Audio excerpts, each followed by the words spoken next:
Okay, so I woke up this morning and I realized that there's a lot going on in my head that I haven't really shared with anyone really. And I've had tons of opportunities, Oprah, interviews, to go on a platform and share hardships or just really anything that's going on in my mind. And I really don't think any of that is relevant to getting paid to tell your story. I feel like it's kind of silly. So I'm here honestly just to open myself to others and try to shed a light on if anyone out there has ever gone through hardships or whatever it is, just to put a light on it. And so that person doesn't feel alone, because I really know what that feels like. I haven't honestly shared this openly too as well, because I've always been scared of the judgment and definitely the embarrassment of the whole thing, period, and the skepticism and the cynical people of what and their opinions of what people would actually think. I do think I'm in a place now where I'm a little bit more confident that I can be willing to share openly my thoughts and what I've been through, because I haven't really had that outlet to share completely openly for so long, just scared of judgments, thoughts of other people and what they think or what they may say. And I think it's crucial for my heart and my head to be able to speak openly about it as if anyone else would.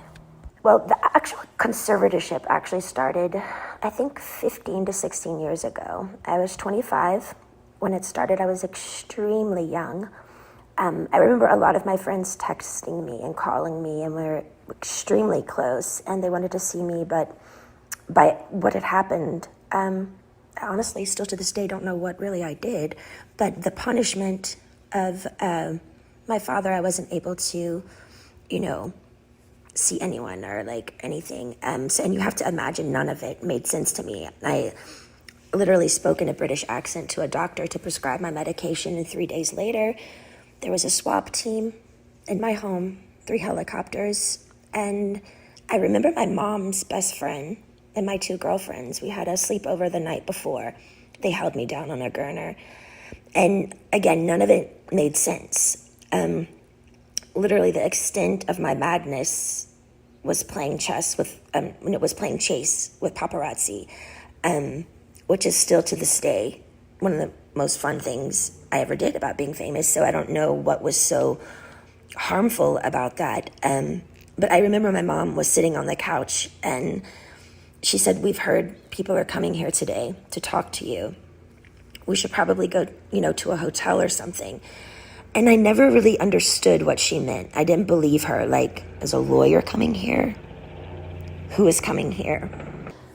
Then 4 hours later, there were over 200 paparazzi outside my house videotaping me through a window of an ambulance holding me down on a gurner. I know now it was all premeditated. A woman introduced the idea to my dad, and my mom actually helped him follow through and made it all happen. It was all basically set up. There was no drugs in my system, no alcohol, nothing. It was pure abuse. And I haven't even really shared even half of it. I think the main thing I do remember when it started was my dad's control. He loved to control everything I did. I remember the first day he said, "I'm Britney Spears and I'm calling the shots." And I'm like, alrighty then. My brother was a football player. My dad was really, really hard on him when he was younger. Really abusive. And I think when my mom gave him the idea for the conservatorship and his friend, I think he just really regrouped it and made such a really, really overhauling big deal out of it. And it was just really too much. I remember him always being in the office, and my girlfriend was his assistant, and they would just stay in there all day with the door shut, and I was never ever able to leave or go anywhere. My first job after the 2 weeks of being hospitalized and completely traumatized out of my mind, I did a TV show called How I Met Your Mother, and then I started working on an album called Circus, and started working away right away. All I do remember is I had to do what I was told. I was told I was fat every day. I had to go to the gym. I had to just, and I never remember feeling so demoralized, and just, they made me feel like nothing. And I went along with it because I was scared. I was scared and fearful. I didn't even really do anything. And I had like a swap team and how, like, none of it made sense to me. So since that day, I did probably 4.5 tours. I did an album circus, Femme Fatale, Britney Jean, and Glory. And then I started doing a Vegas show in Las Vegas. And I did that for 4.5 years. I do remember working, and I got to a point where, you know, because my pride in my 30s, I have to live under my father's rules. And, you know, the dancers are playing and drinking and having fun at nights in Vegas, and I couldn't do anything. And I remember just being like, my performances, I know, were horrible. Like, I even wore wigs, and all the dancers were doing all these nice, sexy head flip turns, and I had conditioner treatment in my hair and like these little caps over my head, and just during a whole show getting conditioner treatments just with wigs on, because I was just like a robot. Honestly, I didn't give a fuck anymore, because I couldn't go where I wanted to go. I couldn't have the nannies that I wanted to have. I couldn't have cash. And it was just demoralizing. So I was kind of like in this conspiracy thing of people claiming and like treating me like a superstar, but yet they treated me like nothing.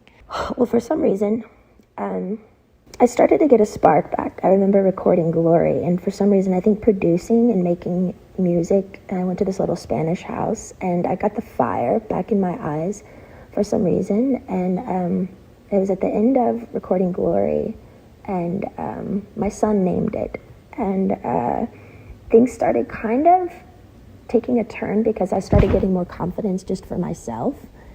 And I think with confidence, people kind of like, oh, wait, what's going on now? Like, she's speaking up a little bit more, but it might not be particularly a good thing if I'd been quiet for 15 years. I think with confidence comes enlightenment, which makes you think better. And that's the last thing they wanted me to do, is to actually be better, because then who would be in control then?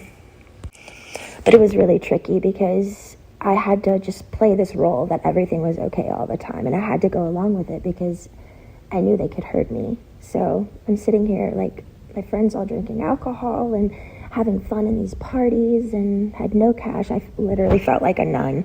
My girlfriends from home came to visit me in a spa, and I couldn't even walk into the spa, and they had their feet doing pedicures in the water, and the 3 ices of bottles of champagnes before my show just sitting there. And I wasn't even acknowledged by them, my own hometown friends, when they would come to Vegas. And it was just, it was demoralizing, I will say. You also have to understand, it's like, 15 years of touring and doing shows, and I'm 30 years old under my dad's rules. And all of this is going on, and my mom's witnessing this, and my brother is witnessing, and my friends are witnessing it, and they all go along with it. And I'm like, how am I the one working here and doing all this, but I don't get the side things that, the good stuff, I want to be able to play. I want to be able to have fun. Like, none of it made sense to me. Well, the last show in Vegas ended 2017. I went on tour, which a tour I was forced to do, but I was supposed to do a new show. So the new show came along. I rehearsed, I think, maybe 4 days ago. I don't really remember, but I went to one of the rehearsals, and I said no to a dance move. I was like, no, can we do that? I don't want to do this. And then I just remember everything got really weird and quiet, and all the directors and producers went in the back room and just spoke.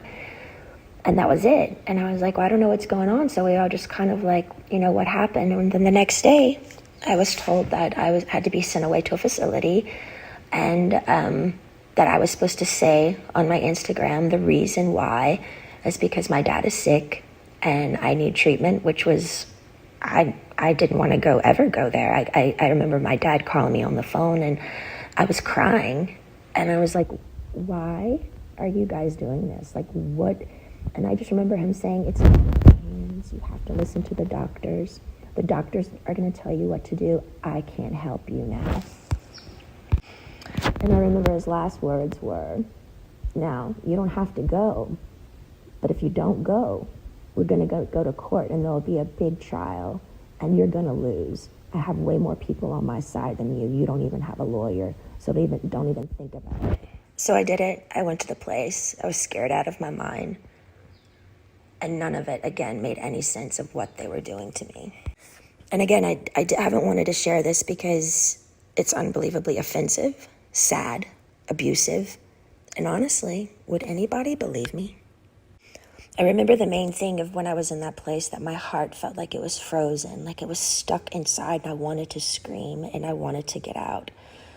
And I think by a needle and thread, it was the breathing peacefully inward that I missed the most. I felt like I was in a state of shock, almost like when an old person feels helpless and they're literally going through some sort of shock treatment and they can't relax their body because they don't have the answers of why they can't have their own keys to their car and put it in the ignition and walk outside, and their own security guards at every door saying they can't go.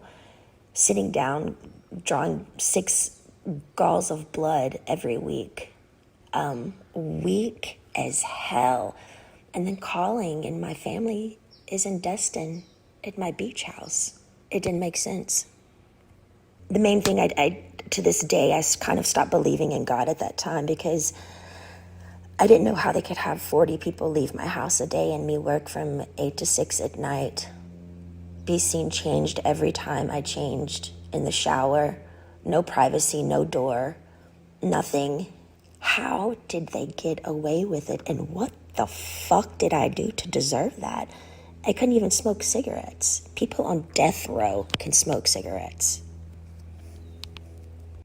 I missed my AA meetings, although I was kind of forced to go to AA, and I'm not even an alcoholic. I actually enjoyed it because I thought the people were brilliant. They shared their stories just to share their story, and in a circle of women and men who just are trying to be better people and trying to touch other people. I missed my AA meetings. I couldn't go in. I couldn't have the keys to my car, no cash, no cigarettes, no door for privacy. It changed me, watched me change naked every day. I did work 7 days a week. No weekends were off. They monitored what I ate. From 8 to 6 I work. Sometimes at 9 o'clock I'd be able to watch a movie. Finally, the owner of the whole facility that I was always texting to try to be able to go somewhere, just get out of the house, that place somehow, he had to let me go because the Free Britney campaign came out. With all the pink t-shirts, I saw it on a lot of the morning shows, and people by word of mouth, and I think just by my fans knowing by heart that something was up. I remember one of the guys were on an interview on the street, and he said, you know what, I could be totally wrong, and if I'm wrong, I'll be really, really embarrassed, and I'll just go have a drink somewhere. He said, but I do feel like they're doing something to her right now, and I'm not surely what it is, but that's what my heart says. But the whole thing that made it really confusing for me is these people are on the street fighting for me, but my sister and my mother aren't doing anything. To me, it was like they secretly, honestly liked me being the bad one, like I was messed up, and they kind of just liked it that way. Otherwise, why weren't they outside my doorstep saying, baby girl, get in the car, let's go? I think that's the main thing that hurt me. I couldn't process how my family went along with it for so long. And I mean, almost half a year, you know? And their only response was, we didn't know. I'm like, I'm on the phone telling you right now, I'm here, please. Eventually, by the grace of God and praying on my knees, I left the place. But I was still scared. I was really, really scared. And from then on, I had support. I needed a lot of support. And I found 2 really, really great people that would come to my house weekly and just help me with my mind, because I didn't understand all the therapy that I had to do there. But why have therapy when it's forced and in like a militant, almost prison-like way that like is where you're not even all there. None of it made sense. Well, I think my strength grew because I didn't reach out to my dad anymore. And they were playing the game of ball and twist of, she's going to come running back to us because, we've scared her and we're the bosses here. But I didn't. I just stalled and I stalled and I stalled and I stalled. And finally, I think they just knew I wasn't going back. And I finally got a lawyer. A wonderful friend finally got me a lawyer. And he really helped me through it. To me, the thing was, I think the trauma of all of it and just the whole thing together and going down to how much effort and work and heart I put in to what I did when I did work, even down to the details of how many rhinestones are going to be in my costume. And I cared so much. And they literally killed me. They threw me away. That's what I felt like my family threw me away. I was performing for like thousands of people at night in Vegas, the rush of being a performer, the laughter, the joy, the respect. I was shaking over 40 people's hands every night before a show, training weekly, 3 training sessions a week, AA meetings, therapy sessions. My dad literally, I was a machine. I was a fucking machine. Not even human, almost. It was insane how hard I worked. And the one time I speak up and say no in the rehearsals to a fucking dance move, they got pissed. I feel like the scare tactic and how badly they treated me in the end, I think they thought I was going to come begging back to work again because they thought, I needed them. Because they put me in an ignorant, scared state of mind to make me feel like I needed them.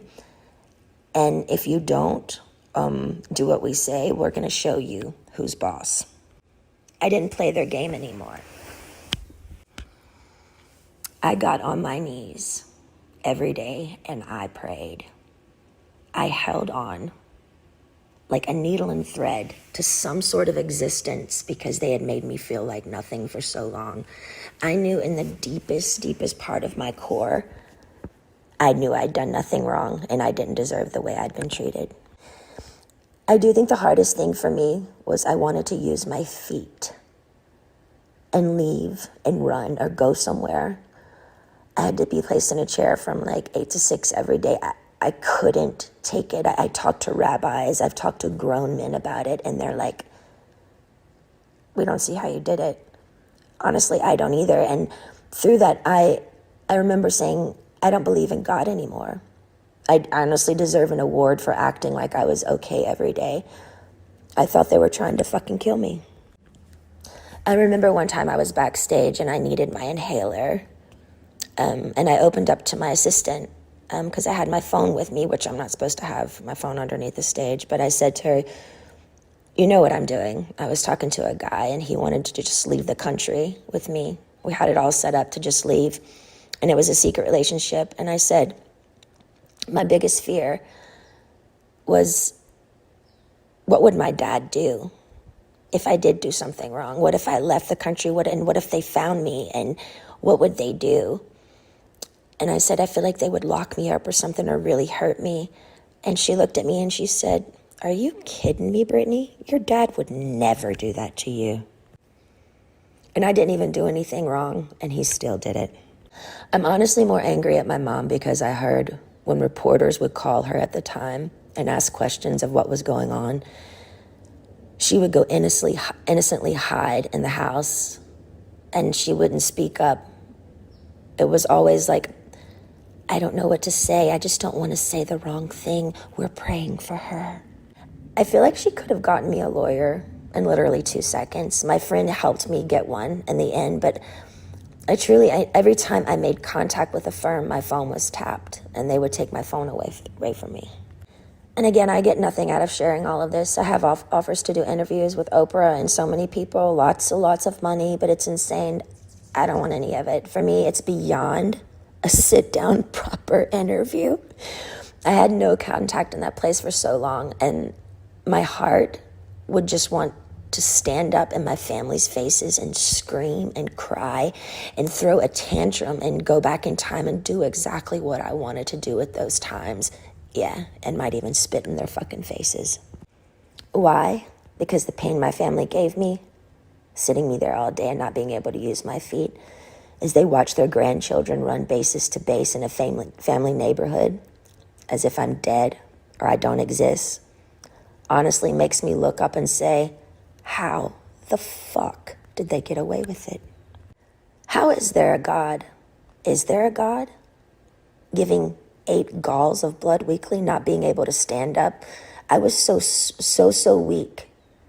And my family's at my beach house. I was scared, broken. I'm sharing this because I want people to know I'm only human.